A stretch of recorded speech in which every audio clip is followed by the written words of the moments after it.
Hey everyone, so Rainbow PFP trend. So let's check out how to do it. So basically, the fastest way, as I understand, is just to do it via Instagram. You can just do it via Instagram. So just tap plus, and then you need to tap to create a story. You need to download this image. You can also just kind of screenshot it or look it for it on Instagram, wherever. But basically, you need to have this image. Then you have stickers. Then you select photo. Then I just try to do. You just select your photo. You need to tap on it, so it has a circle.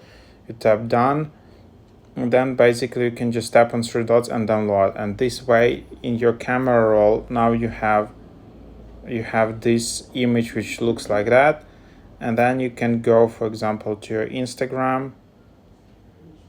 So for example, and then you can then just edit your profile, edit pictures. Choose from library, and then here you just kind of select, and you need to adjust it. So this is a bit complicated, but basically just yeah, and that's how you just add it. And then also you can do the same for TikTok. For TikTok as well, you just go in here and then just tap edit, change photo, basically select like this, and then adjust again. So that's kind of the idea how you add this, for example, just showing you. So that's the idea.